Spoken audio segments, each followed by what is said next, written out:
Hello everyone. जो हमारा sound chapter है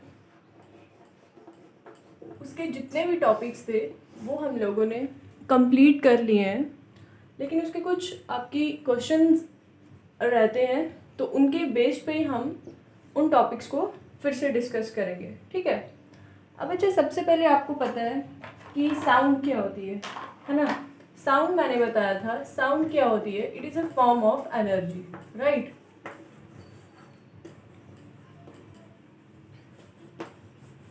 साउंड क्या है बच्चे, ये एक एनर्जी की फॉर्म रहती है। ठीक है।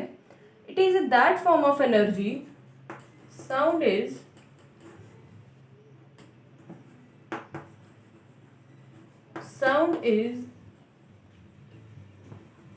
That form of energy which makes us here. ठीक है। जिससे हम क्या करते हैं, सुनते हैं। ठीक है। ये क्या थी आपकी sound, it is a form of energy, है ना। Sound is that form energy which makes us here. ठीक है। अब जैसे हम क्या करते हैं अपनी एवरीडे लाइफ में, बहुत सारी साउंड जो होते हैं वो सुनते हैं, है ना। जैसे टेलीफोन बेल, रेडियो की, टेलीविजन, वॉशिंग मशीन की, ये सब क्या है आपकी साउंड। और उसके बाद हमने क्या देखा था कि जो आपकी साउंड है वो क्या करती है, वो जो है in the form of wave travel करती है। क्या पढ़ा था हमने देखा था sound travel in the form of wave, है ना। क्या देखा था हमने कि जो आपकी साउंड है वो किस फॉर्म में ट्रेवल करती है, वो आपकी वेव की फॉर्म में ट्रेवल करती है। ठीक है। साउंड जो है वो क्या करती है, वेव की फॉर्म में ट्रेवल करती है। और फिर उसके बाद हमने क्या देखा था, हमने देखा था कि जो आपकी साउंड वेव्स होती हैं वो क्या करती हैं, वो कौन सी, हाँ, उसके बाद हमने देखा था कि वेव्स आपकी कितने टाइप्स की होती हैं, वेव्स, है ना। हमने क्या देखा था कि जो हमारी वेव्स है वो कितने टाइप्स की होती हैं, वो थी हमारी 2 टाइप्स की। कौन कौन सी, एक थी आपकी लॉन्गिट्यूडनल,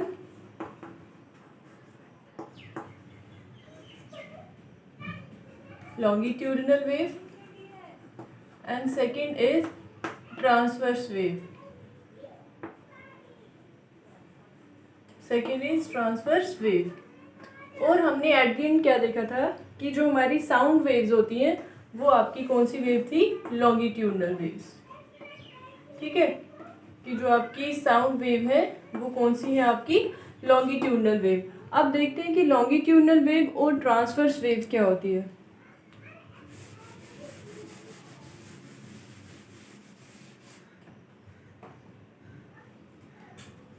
ये तो आपको पता है कि साउंड प्रोड्यूस कैसे होती है, उसको क्या कहते हो आप, टू एंड फ्रो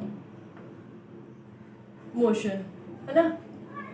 या फिर आप क्या बोलते हो, वाइब्रेशंस जो जनरेट होती हैं उससे आपकी क्या होती है, साउंड प्रोड्यूस होती है। अब हम देखते हैं अपना लॉन्गिट्यूडनल वेव।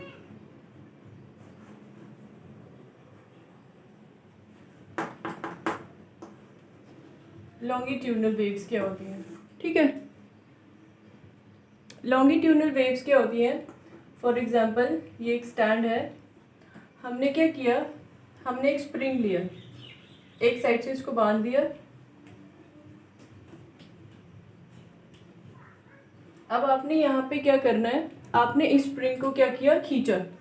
ये पहले स्प्रिंग ऐसे था, आपने क्या किसको खींचा और फिर छोड़ दिया, तो ये क्या करेगा, ऐसे वाइब्रेट करेगा। ठीक है। मतलब कि लॉन्गिट्यूडनल में क्या होता है, इसमें जो वेव है, wave in which particles of the medium, ये क्या हो रहा है, बैक एंड फोर्थ मूवमेंट हो रही है पार्टिकल्स की। ठीक है।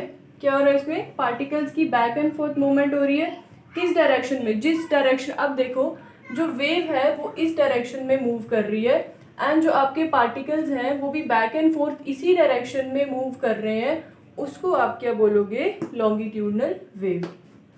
ठीक है। लॉन्गिट्यूडनल वेव में क्या होता है, हम लिख लेते हैं, लॉन्गिट्यूडनल वेव में क्या होता है, a wave in which particles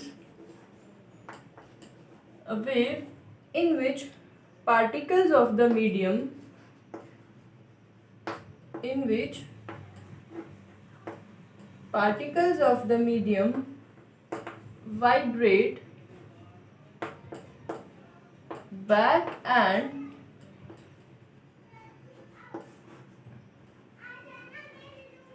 forth in the same direction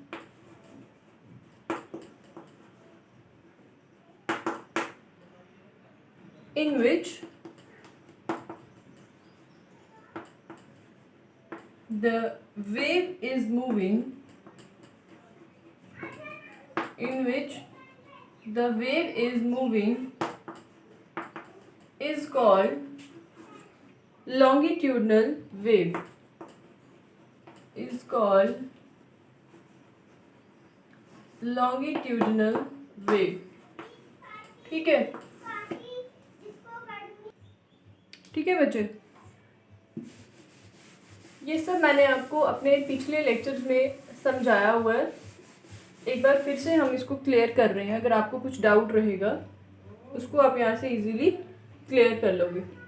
अब आपको पता है कि जैसे ये आपके पार्टिकल्स है ना, साउंड ट्रेवल कैसे करती है, ये पार्टिकल्स है, ये फॉर एग्जांपल एयर है, सॉलिड है, लिक्विड है, गैस है, कुछ भी है। फॉर एग्जांपल ये आपके पार्टिकल्स है, यहाँ से साउंड आई, इसने क्या किया, ठीक है, साउंड एनर्जी यहाँ से आई, फर्स्ट पार्टिकल के पास गई, फर्स्ट वाले ने क्या किया, ट्रांसफ़र किया साउंड को सेकंड वाले पे एंड फिर अपनी स्पेस पे वापस आ गई, सेकंड गया थर्ड पे, फिर अपनी स्पेस पे वापस आई, third to fourth and again back to its position. मतलब इसमें जो साउंड ट्रेवल करती है बैक एंड फोर्थ, ठीक है। मतलब वाइब्रेशंस कैसे होती है इसमें, बैक एंड फोर्थ पोजीशन से, ठीक है। पहले आगे जाना, ट्रांसफर करनी एनर्जी, फिर अपनी स्पेस पे वापस आना, फिर आगे जाना, फिर अपनी स्पेस पे वापस आना। इसी तरह आपकी क्या होती है, साउंड एनर्जी जो है वो अप टू द डेस्टिनेशन तक वो क्या करती है, ट्रांसफर होती है, ठीक है। ये होता है आपका लॉन्गिट्यूडनल के केस में। और साउंड भी जो है वो इसी तरह बैक एंड फोर्थ मूवमेंट करती है, पार्टिकल जो है उसके back and fourth movement vibrate करते हैं, इसलिए जो साउंड वेव है वो क्या होती है, आपकी लॉन्गिट्यूडनल वेव, ठीक है। अब अच्छे आपने देखा था लॉन्गिट्यूडनल में आपके पास क्या होता है, एक होती है आपका कंप्रेशन, ठीक है, और एक था आपका रेयरफ्रैक्शन।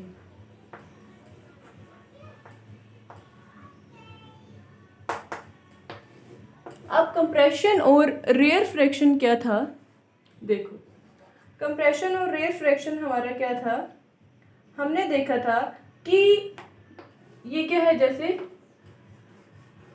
ये नॉर्मल स्प्रिंग है, ठीक है। अब जैसे आपने इसको खींचा तो क्या हुआ, ऐसे वाइब्रेटिंग हुई, तो क्या होता है, जहां पे डेंसिटी ऑफ पार्टिकल लार्ज हो जाए एज कंपेयर टू ओरिजिनल, उसको आप बोलोगे कंप्रेशन।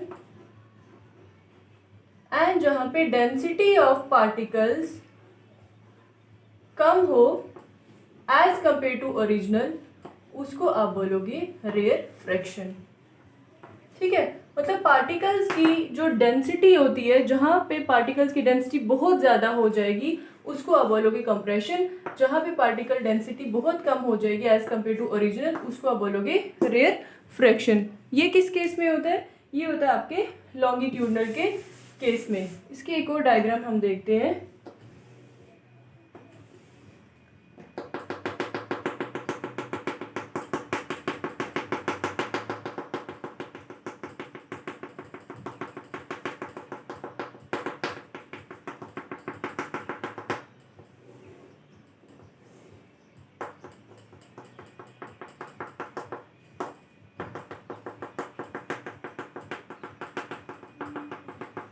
ये हम पार्टिकल्स की डेंसिटी देख रहे हैं, जहाँ पे बहुत क्लोज है, मतलब बहुत ज़्यादा डेंसिटी है, उसको क्या बोलते हैं, एंड जो जो दूर दूर हैं पार्टिकल्स, उनको क्या बोलते हैं? जहाँ पे आपकी, देखिए, जहाँ पे आपकी पार्टिकल्स की डेंसिटी बहुत ज़्यादा है, मतलब बहुत ज़्यादा डेंस एरिया पार्टिकल्स का, उसको आप बोलोगे कंप्रेशन। और जहाँ पे बहुत कम है डेंसिटी, उसको बोलोगे रेफ्रैक्शन। ऐसे ही ऑल्टरनेटली चलते रहते हैं, compression and refraction in case of longitudinal waves. ठीक है, in case of longitudinal waves. And इसको ही आप क्या बोलते हो? इसको आप क्या बोलते हो? Density distance graph. क्या बोलते हो? Density distance graph. ठीक है, जो डेंसिटी डिस्टेंस ग्राफ होता है उसको हम रिप्रेजेंट करते हैं किसके लिए? लॉन्गिट्यूडनल वेव के लिए। लॉन्गिट्यूडनल वेव को रिप्रेजेंट करते हैं हम किससे? डेंसिटी डिस्टेंस ग्राफ से। क्लियर? ये था बच्चे आपका लॉन्गिट्यूडनल। इसी तरह आपका जो ट्रांसवर्स वेव, इसी तरह जो आपका ट्रांसवर्स वेव होती है,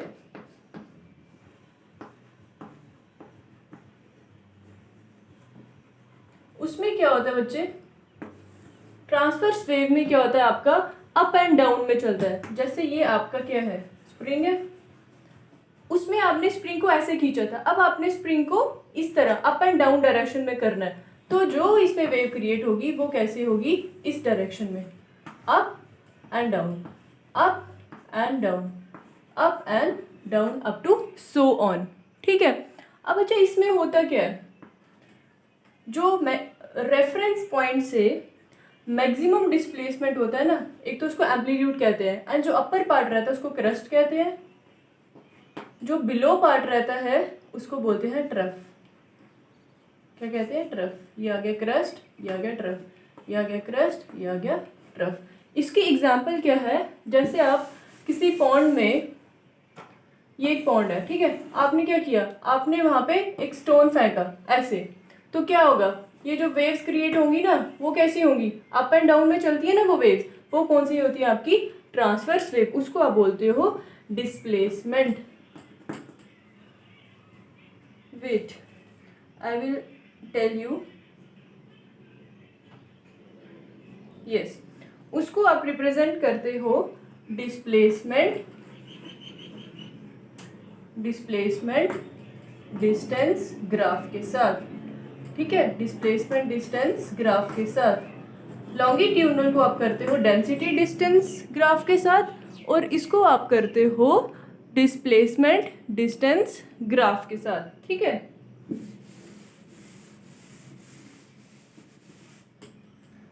अब बच्चे आपको पता है फ्रीक्वेंसी, हमने पढ़ा था कैरेक्टरिस्टिक्स में।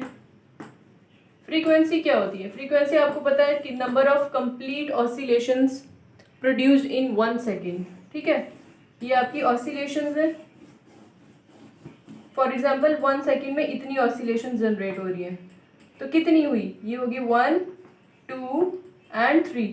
कितनी ऑसिलेशन जनरेट हो रही है? 3, मतलब 3 फ्रीक्वेंसी है ना। 1 सेकेंड में जितनी आपकी कंप्लीट ऑसिलेशन जनरेट होगी उसको आप क्या बोलते हो? फ्रीक्वेंसी। अब बच्चे इसमें हम देखेंगे कि इसका एसआई यूनिट क्या होता है। ये भी हमने पढ़ा था कि SI unit of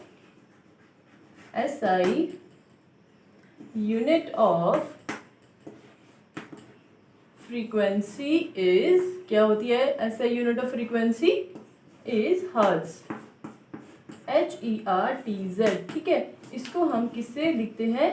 H and Z से। क्लियर? क्या होता है ये? आपकी हर्ट्ज होती है फ्रीक्वेंसी की एसआई यूनिट। आई होप यहां तक आपको क्लियर होगा। ठीक है, अब हम आगे देखते हैं।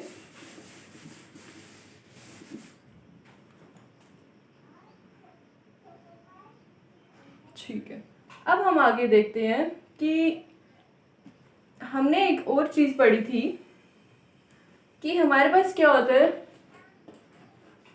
एक आपको पता है सॉलिड है, एक आपको पता है लिक्विड है, एंड एक आपको पता है क्या होता है? गैस होता है, स्टेट्स ऑफ मैटर। ठीक है, हमने देखना है अब इनमें आपकी साउंड कैसे ट्रेवल करती है।